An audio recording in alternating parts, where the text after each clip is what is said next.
Hello, আজকে আমাদের রাতের খাবার কী কী খাচ্ছি আমরা। আজকে আমার ছোটো ভাই আমাদের বাসায় আসছে, ও বাইরে চলে যাবে, ওর জন্য চিংড়ি ভুনা, রূপচাঁদা, এটা হচ্ছে একটা রামসোস মাছ বরিশালের, এটা খুবই মজা।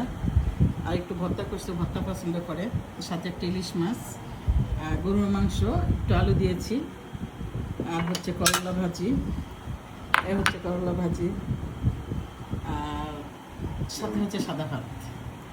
পোলাও খায় না, এত গরম। সাথে গাছের বোম্বাই মরিচও থাকবে। তো খাবারটা কেমন লাগলো, কার কার খেতে ইচ্ছা করতেছে, এত মজাদার খাবার।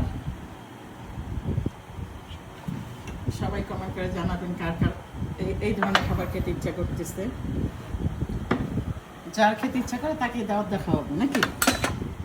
সোহাগ, তোমার এটার মধ্যে কোনটা বেশি পছন্দ? আমার সবচেয়ে বেশি পছন্দ হচ্ছে আজকের এই চিংড়িটা।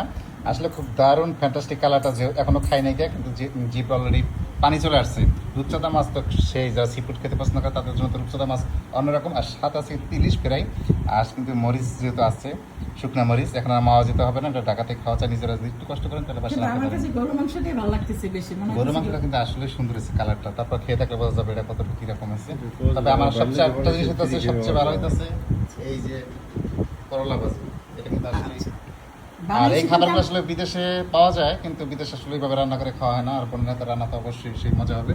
তবে দর্শক, আজকে কি এরকম খাবার খেতে কার কার পছন্দ সেটা কিন্তু কমেন্ট করতে পারেন আমাদের এই ভিডিওতে। তো আজকে নতুন ব্লগ, আর এই নতুন ব্লগ শুরু করছে আপু, আর সবাই অবশ্যই সাপোর্ট করবেন। ভালো থাকবেন সবাই, আজকে পর্যন্তই, আল্লাহ হাফেজ।